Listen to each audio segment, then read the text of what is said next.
So, hello everybody! Welcome back to another video. Sorry it took me so long to make the second update, but I kind of got lazy. But it's alright, I just got a new computer, so you should be seeing more content soon.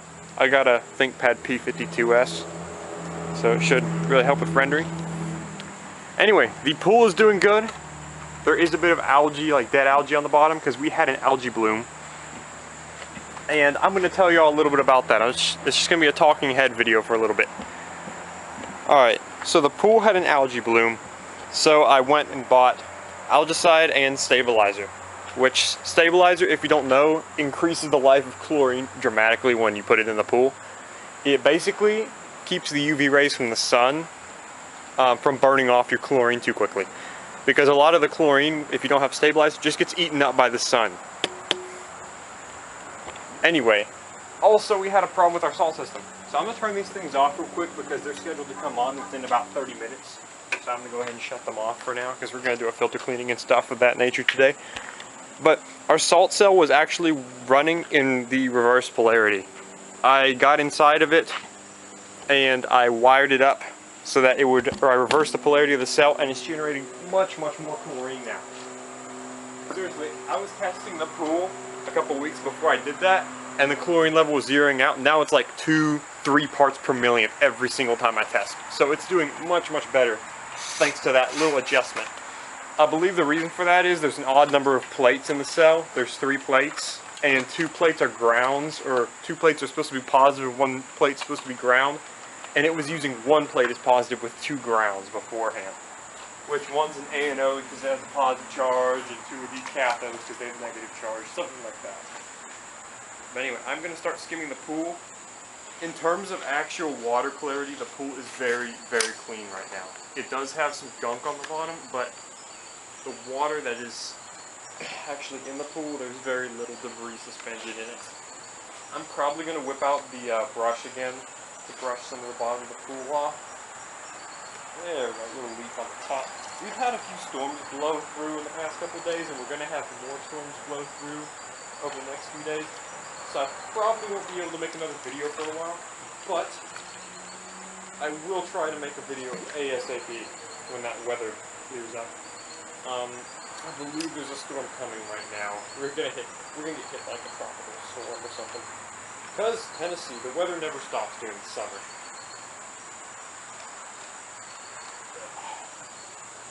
I'm trying to avoid water because I left my tennis shoes on today. I didn't bother whipping out the Crocs. I know they're the absolute best shoes for the job. But sadly, I was too lazy to whip out the Crocs. There we go. Leaf was trying to get away from it. Let's send her on back through here. To Daisy. And pick up a couple more leaves. There are quite a few leaves in the pool because of the aforementioned storm. And our house has a lot of trees around it. So, whenever a storm comes, I know I'm going to be skimming the next day, or the next couple of days in this case. I'll let the pool collect a bit of debris so I can film this. I'm not going to forget to edit this video like I did last time. I straight up I accidentally uploaded the raw footage instead of the actual, barely edited version. Because I don't do much editing in my videos at all. Check out the haul of leaves for today. I'm trying not to get the camera absolutely drenched, but yeah, there's a fair bit of them. And then it is nylon brush time.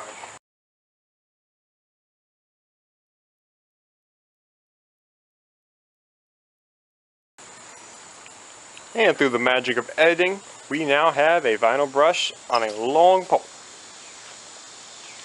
Let's start brushing this bad boy. There's a lot of gunk on the bottom that's not necessarily algae. It's more of, concrete dust from the driveway, from people getting in and out. There's that sort of thing going on. There's other types of dirt.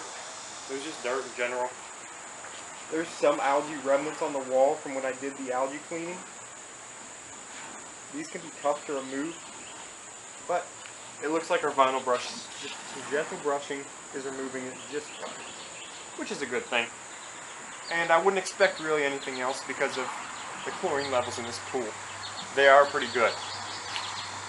I was very impressed at how big of a difference reversing the cell's polarity made. So if your saltwater chlorinator is not making much chlorine, I wouldn't try that unless you know what you're doing electrically. Make sure, if you are going to do that, make sure that your power to your unit is turned off and that sort of thing. Because otherwise you could be in for a little bit of a tingly sensation when you hit that, when you try to reverse those leads, you know what I'm saying? Electricity does not feel pleasant to touch. Or electrified wires, should I say. Anything electrified for that matter. None of that stuff is pleasant to touch. So, I would not recommend. If you know some basic safety about electricity, by all means, go for it. Because in my case, it really helps chlorine output. I think what happened before is that it was either wired wrong for the factory or somebody else was in the machine before me and miswired it. But the thing is, black was the negative, white was the positive. So usually the brighter color is positive in wiring. So I was like, is it wired wrong from the factory? Or is one of the plates just dirty and it's messing with it, or what? I know commercial salt cells for big pools, you know, in-ground pools, those have a reverse polarity cleaning mode, where the cell cleans itself by reversing polarity, thus keeping it operational. And I was thinking maybe the cell just needs to be cleaned that badly that it's not being cleaned by vinegar, because I had already tried cleaning it with vinegar. But whatever the heck the case was, it works now, and it works very well now. So I couldn't care less at this point. As long as it keeps producing chlorine efficiently, fine by me. Alright, we're done brushing the bottom up. Got everything nice and stirred up. My camera is low on battery, but we will attempt to keep going until she runs out. So that brush down. I'm going to move a bit more quickly now because it is low. Alright, pull that skimmer basket out. Let's see here.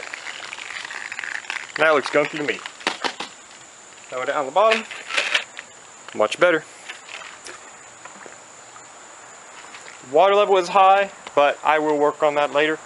If you're wondering what the heck this pipe is, what it is I have a jet attachment down there, and this pipe, they basically hook up to it. It sprays water through a series of holes across the entire pipe. Let me get a better angle on that. Putting you on the water here. These holes shoot water out like a little fountain. And what that does is it's evaporative cooling for the water. Pool temperature has dropped by about 15 degrees since I've started using that. So it is a pretty impressive little idea that somebody came up with a long time ago. Filter cleaning time. Close our plunger valves. I put a lot of Teflon around this one, so it's very hard to close that one. This one is pretty easy. It's a little harder than normal, but not that bad. You don't want to be too harsh on that plastic rings, plastic threads, so be gentle when you pull them out. Filter is a little dirty. I also put a new filter in just for better flow rate. That's the old one over there. That I could not clean successfully, so I'm just not going to worry about it. I'm going to set our filter right there, and I'm going to get to cleaning it. Yeah, it looks good. Alrighty.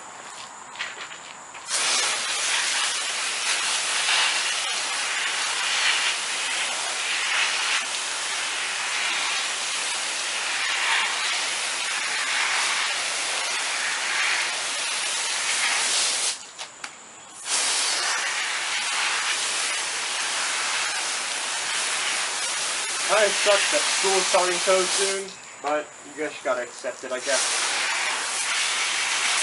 Especially online school at that. This epidemic was not nice for anybody who's still doing school.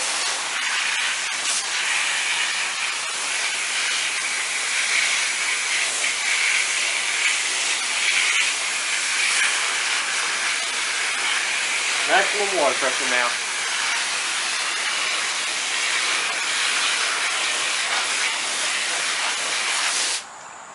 Flip it over. These nozzles are the best thing ever if you want in. They're durable, they're cheap. I hate that plastic crap that they make now. So I buy metal stuff. Not my best work, but fair enough. These filters usually get dark like that, and it's hard to get the dark, like, you know, particles out of it, but the big stuff is really what jams it up. Drop this fresh filter right down in here. Cover on. Open our top. That's tight too. Oh yeah, that broke again. That's like my third one that I've gone through, and I've just stopped bothering recently. And that's because it's seating the O-ring, that's why it's spraying a bit of water. Take our O-ring, stick it around our little spinny boy. This is the big spinny boy, this is the little spinny boy. Technical terms right here. And it's pissing water everywhere, so that's how we know the motor's primed. Open intake.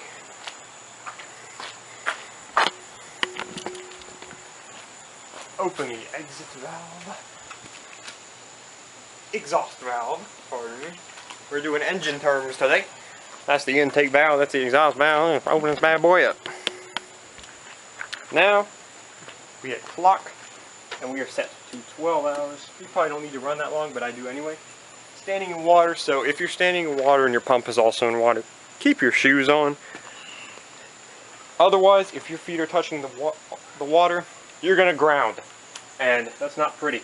Even though we have GFCI, wouldn't risk it. Pump is running. I will let that run for a couple seconds, and then I'll turn the saltwater system on. For now. Lots of water pressure. Very good. Water's cold, so I ain't gonna run this right now. Very good water pressure though. That's nice. I'm stomping through puddles over here. Then, just flip your saltwater system on. Give you a little confirmation beep, and that light will stop flashing when it is producing chlorine. There I go, my professional camera skills. And once you see that goes solid, there it goes. Good to go. Let me take you all off the stand.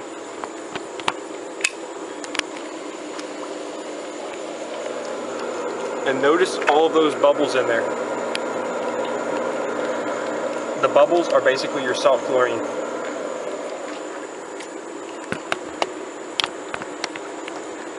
Sorry if that was noisy. You're back in the camera stand now. And let's do our final thing, which is testing our water. You buy some test strips,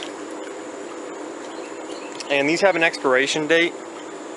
So if you have an expired test strip, I would recommend buying new test strips, of course. Expired test strips will read semi-accurately, but they're never 100%. These were made in 2018, June 2018. So they should be good still, because they typically have about a 2-year shelf life. So they're about to expire though. So just wave it around for 10-15 seconds in the water. Keep it about a couple inches below the surface. And just waft it across the water like this, graciously. Pick it up, and let's see our measurements. Alrighty. Our calcium is a little high, but that's okay. Our free chlorine is between 1 and 3, so we got a 2 for free chlorine. That's pretty good, 2 parts per million. And it looks like we got 1 parts per million of total chlorine. Our pH is faded. Alkalinity looks alright. And stabilizer will match up with about 50 parts per million, which is all good. So our pool's chemistry is wonderful. Picking you all up over here. Got you all on the one-arm pole around the pool. Look at there. Look at how nice it is. It's all nice and clean. And we are about to get a storm, it looks like. The sky looks very ominous right now, and I don't know what to think of it. I love thunderstorms, but I don't like it when the weather is kind of cursed like that. Anyhow, this has been Alex Wilson 225. I'm gonna go edit this, hopefully get it up by tonight, and I'll see y'all meanwhile. I'll probably make some more gaming content soon, because my computer is capable of it now, my second computer. But anyway, see y'all later. Bye for now.